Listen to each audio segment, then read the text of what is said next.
The quiet reason you lack confidence. Most people believe confidence is something you either have or you don't. They think confident people were just born that way, calm, bold, sure of themselves. But that belief is one of the biggest lies holding people back. Confidence is not a personality trait. It is a skill. And like any skill, it grows only when you train it. When confidence is missing, the damage is silent. You hesitate before speaking. You overthink small decisions. You let opportunities pass because you don't trust yourself enough to act. And slowly, without realizing it, you start living smaller than you should. This doesn't happen because you are weak. It happens because your mind learned the wrong lessons. Think about how many times you tried something and failed. A presentation that went badly, a moment where people laughed, a risk that didn't work out. Each moment left a mark, not on your ability, but on your belief. Here's a simple story that explains it. There were elephants tied with a thin rope around one leg. No cage, no chains, yet none of them escaped.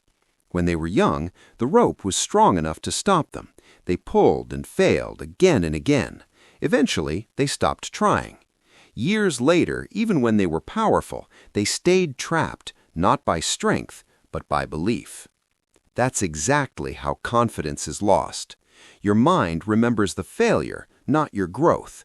So it protects you by saying, "Don't try, stay safe, don't embarrass yourself again." What once protected you is now controlling you.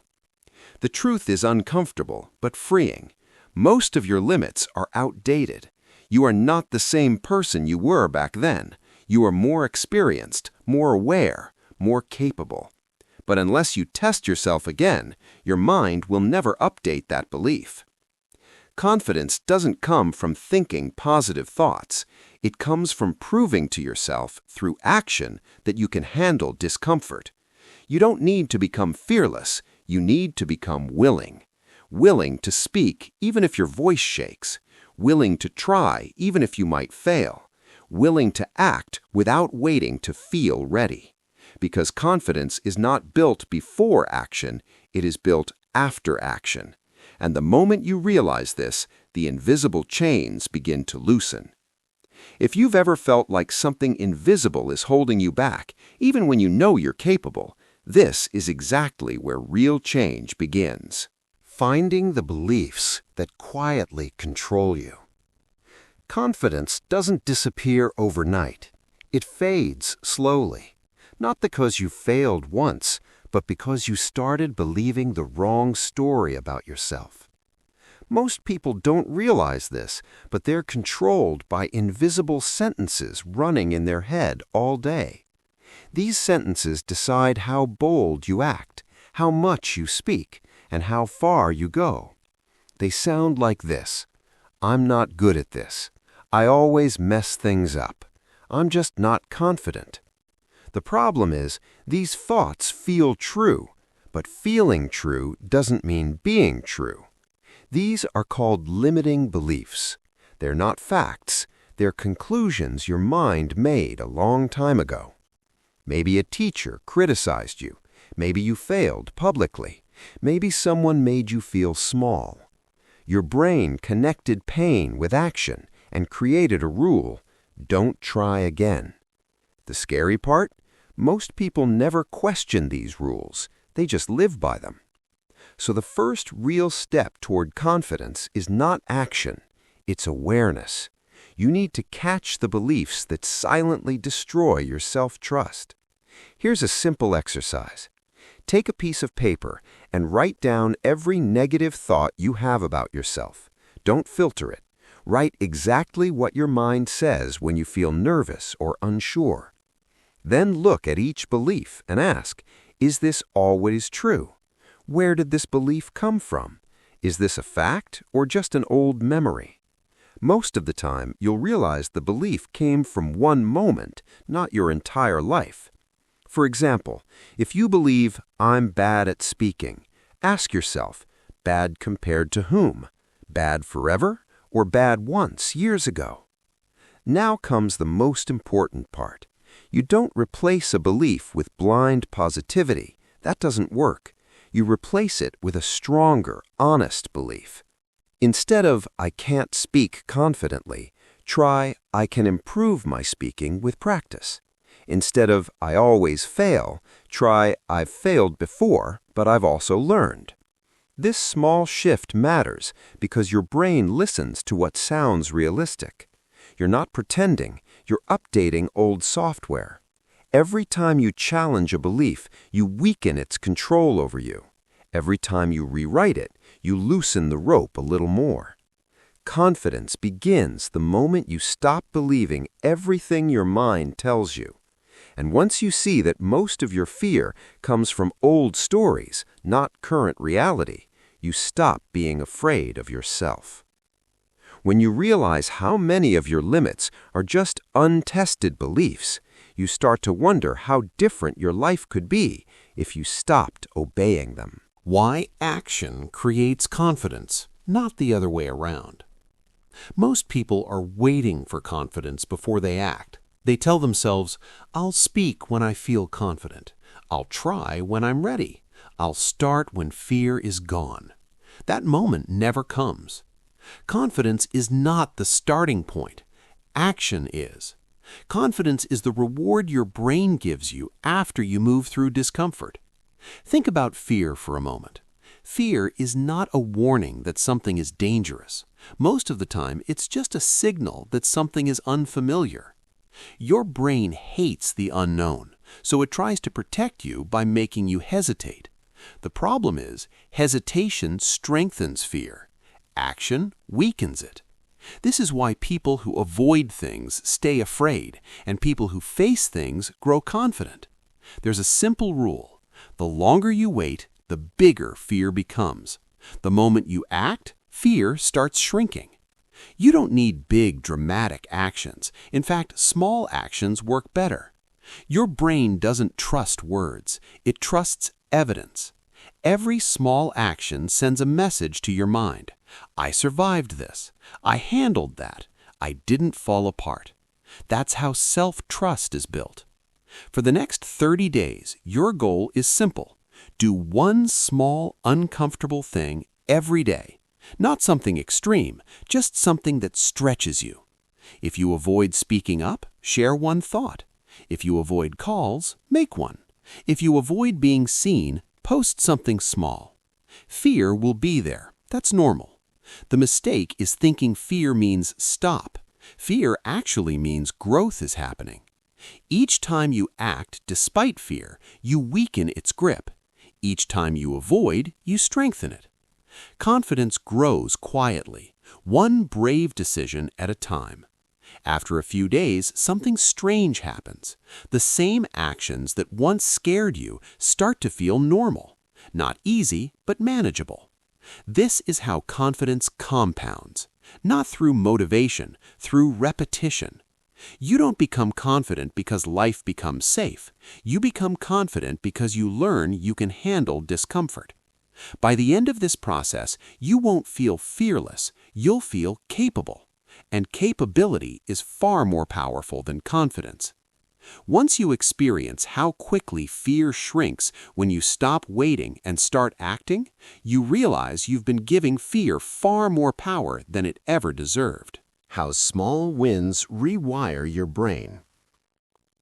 One of the biggest mistakes people make is waiting for a huge success to finally feel confident. They think confidence will come after a big achievement, a promotion, a viral post, a major breakthrough. But confidence doesn't work that way. Confidence is built from small wins, not big moments. Your brain doesn't suddenly change because of one massive success. It changes when it sees proof, again and again, that you can handle life. This is why small wins matter so much. A small win is any moment where you do something you usually avoid. Speaking up once, finishing a task you've been delaying, taking action even when you feel unsure.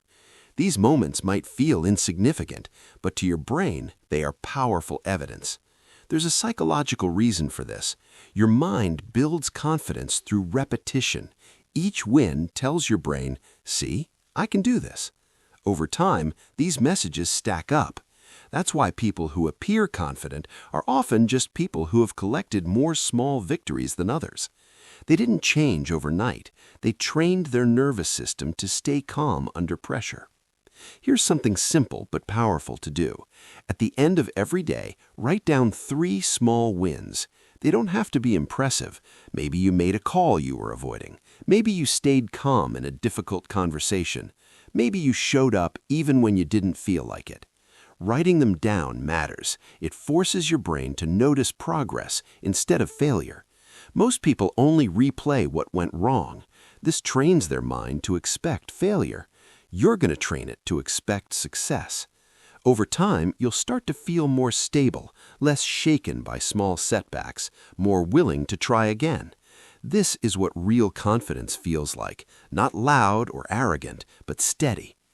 Another powerful habit is tracking growth. When you look back after a few weeks and see proof of progress, doubt loses its grip. You stop asking, "Can I do this?" because you already have. Confidence grows when your brain trusts your history, and history is built one day at a time. You don't need perfection, you need consistency. Small actions, small wins, repeated daily. That's how the mind changes. That's how self-trust is created. When you realize that confidence is nothing more than stacked proof from your own actions, you stop waiting for permission and start trusting yourself. Becoming the person you can trust. At the deepest level, confidence is not about being bold or fearless. It's about trust. Real confidence comes from trusting yourself, trusting that you will show up, trusting that you will handle problems, trusting that even if things go wrong, you won't fall apart. Most people lack confidence because they've broken promises to themselves too many times. They say, "I'll start tomorrow. I'll speak up next time. I'll stay disciplined." And then they don't. Each broken promise sends a quiet message to the brain: I can't rely on myself. Over time, that message becomes identity. The fastest way to rebuild confidence is simple, but not easy. Do what you say you're going to do. Start small, very small. If you promise yourself a 10-minute task, do it. If you decide to wake up at a certain time, follow through. If you commit to one uncomfortable action today, complete it. Every kept promise is a deposit into your self-trust. Every broken one is a withdrawal. You don't need motivation, you need integrity with yourself. Another powerful shift is changing how you talk to yourself. Most people are cruel in their own minds. They speak to themselves in ways they'd never speak to a friend. Harsh, unforgiving, constantly critical. That inner voice doesn't make you stronger, it makes you hesitant. Confidence grows when your inner voice becomes supportive, not soft, but fair. Instead of saying, "You messed up again," say, "That didn't go well, but I'm learning." Instead of, "I'm not good enough," say, "I'm improving through action." This isn't fake positivity, it's mental discipline. When you stop attacking yourself, you free up energy to grow. One more thing matters deeply: purpose. When you focus only on how you look, how you sound, or how you're judged, confidence disappears. But when you focus on contribution, on helping, serving, creating, fear loses control. Ask yourself, who benefits if I show up? Who needs what I have to offer? When your focus shifts outward, self-doubt fades. By now, something important should be clear. Confidence is built, not found, not given. It's built through small promises kept, through action taken despite fear, through treating yourself like someone worth trusting. And once you become that person, you don't need approval, you don't need permission, you don't need to prove anything. You move differently, calm, steady, grounded. The moment you realize confidence is simply self-trust earned over time, you stop chasing it and start becoming it. If you like the video, do like, share, and subscribe.